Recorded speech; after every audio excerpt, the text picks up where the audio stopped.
Today I thought it'd be fun to look at one of my other loves. Something as much as I love almost as much, if not equally as much as Transformers, which is Power Rangers. And I figured with my first Power Ranger video, I would start with my favorite Power Ranger, Tommy Oliver, the Green Mighty Morphin Ranger. And today I have Super 7's most recent release, the metallic Green Ranger. And I thought it'd be fun while I was at it to bring out some other Green Rangers I had.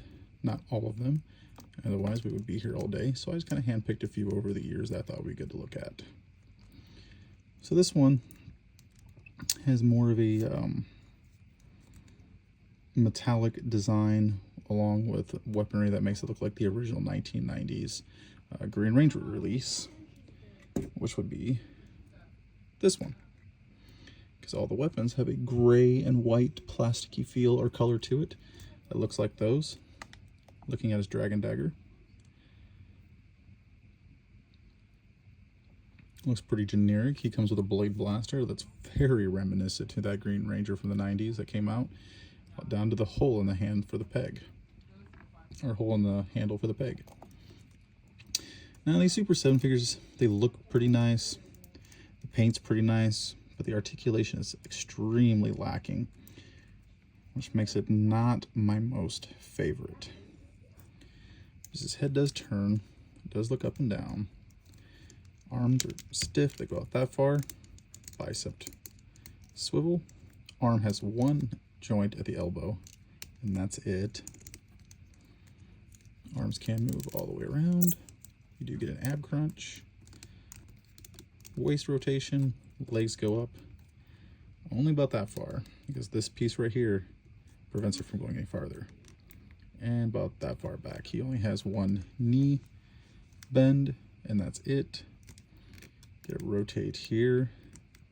You get a foot articulation and an ankle pivot. Now this one is designed where the shield can come off by ripping his head off. And yeah, I'm not sure how that shield comes off, but underneath it, he does have the original 1990s dragon logo on his chest that they came up with that they never used on the Power Coins, which I always thought was odd, but I do appreciate the fact that if I take his shield off, that is an option to display him as. The head sculpt, I think, is where they really nailed it. I think that looks absolutely fantastic. I think the red on his belt is a shame. That should have been gold, because you can see the actual dragon coin logo on his belt, but that red blob makes it so hard to see. But he does have a little spot holster on his belt to place the dragon dagger. And even though he never used a blade blaster, you can stick that in his hand too.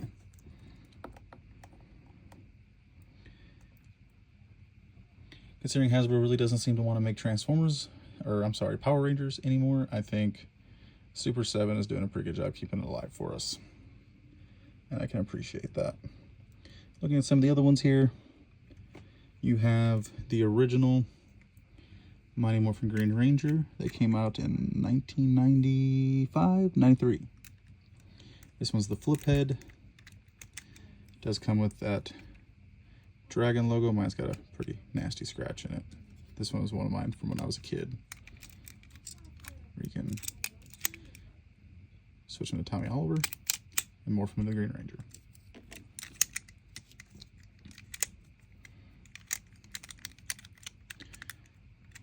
And he comes with his little, very generic looking dragon dagger. That one, I'm surprised, other than the scratch on his chest, has survived the test of time. I believe after that one came out, they did the 2010 Power Rangers reboot, where they came out with these little 4-inch figures, which I thought were pretty nice. Pretty nice range of articulation for how small they are. Comes with a dragon dagger, but he has no holster to put the dragon dagger in. Good range of movement for his legs. No removable shield. I believe these ones came with something you could put on their back, but I think I have that in a baggie somewhere forever stored away. Unfortunately, there's no articulation in the feet in these ones, so they're kind of stuck at this A stance if you want to pose him. But I think he's a good looking Green Ranger. I can appreciate what they did there, considering this came out in 2010. After that one, during Super Mega Force, they released the Hero line, where the figures looked generically the same, with some minor changes like in paint, the shield for the Dragon Zord, and the helmets. These ones came with some pretty decent form of articulation. Excellent paint job on the Dragon Dagger with the Dragon coin there, and a gold Dragon coin there, as it should be. But these guys have a pretty decent range of articulation that I thought Bandai did a pretty good job on. This Hero line was so much fun to collect for. I got every single figure from that line. This is also when they started doing some heavy muscle definition in these guys. You'll see here in a moment where that starts getting a little outrageous. Because the next one we're going to look at is Bandai's higher quality line. They came out with the Green Ranger here. And they just went all out with the muscles. Like, it is just absolutely ridiculous. I hate that. I mean, he's fun to mess with and move around. You can take the shield, the gold armbands off. He comes with this Dragon Dagger. And it's painted fairly nice. But you can just equip right here. Maybe. Maybe not. Ooh, like that. They also come with the same fairly identical articulation as the Hero line did, except for this one has feet articulation. But the muscles, and trying to keep these things on too was always kind of a pain in the butt. I feel like the shield was too big for him, but I think that's because the muscles were so astronomically huge. But in his own right, he is fun. I think they also had the paint better on the Hero line, as the shield's actually gold, not butterscotch looking. Let's see here. I believe next Bandai did their own remake for the flip head changers. You can actually just pop that guy off and automorph him back to Tommy Oliver and the Green Ranger. I think it would have been a nice little add-on to put the original Green Dragon symbol on there from the 1993 model, but get a pretty generic all one color molded Dragon Dagger. They have much better articulation than the 93 model.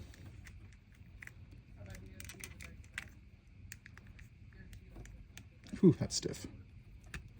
But you can't get a knee bend. This was fun. This was just a nod to the original flip headline. The paint on the belt was real nice, though.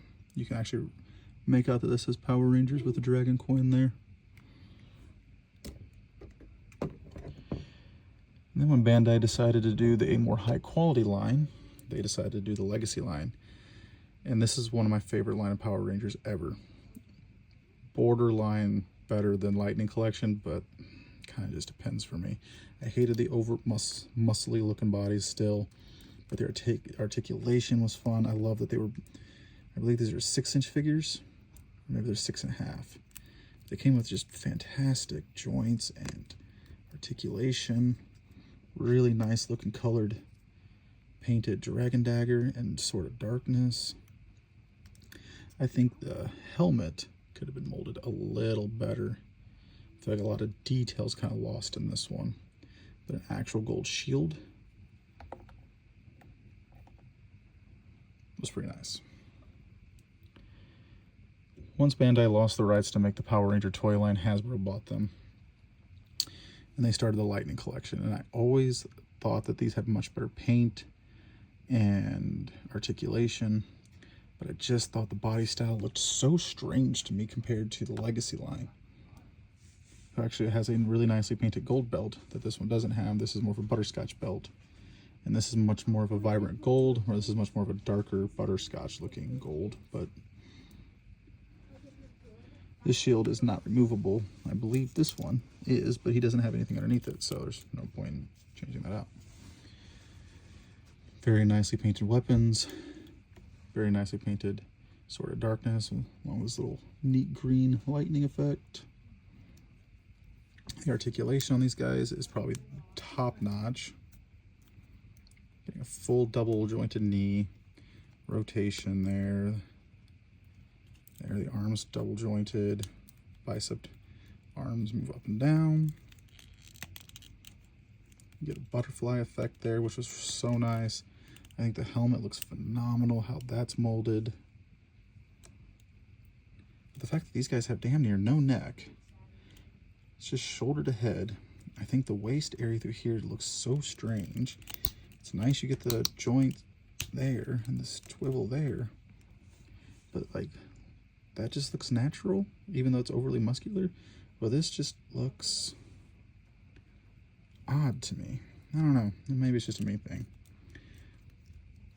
I really did enjoy the Lightning Collection line. I wish it wouldn't have stopped. I wish they would have kept it going so I can completed more teams. I bought every single figure from the Legacy line, along with every single figure from, or the Lightning Collection line, along with every single figure from the Legacy line.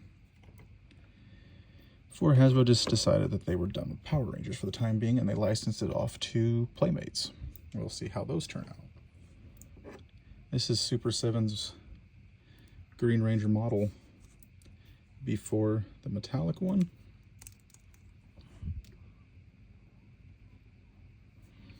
That they made. The articulation's not very good. This one doesn't have the dragon underneath the chest, the original dragon logo. But the paint looks pretty good. It's hard to argue that. The molding on the helmet's probably the best I think I've seen out of any of them, even better than Lightning Collections. I mean, just comparing those two together. Yeah, this one has a far superior looking dragon helmet. I think Super 7, I think they got a good figure here. I think it's worth collecting. I think it's worth having. I'd like to look at maybe some of my other Green Rangers in the future. This is just a few that I have hand selected for this video. I have far, far too many to do in one video. But depending on how these Power Ranger reviews go, I'd like to do more. But thank you. This is just an overview of the Mighty Morphin Tommy Oliver Green Ranger.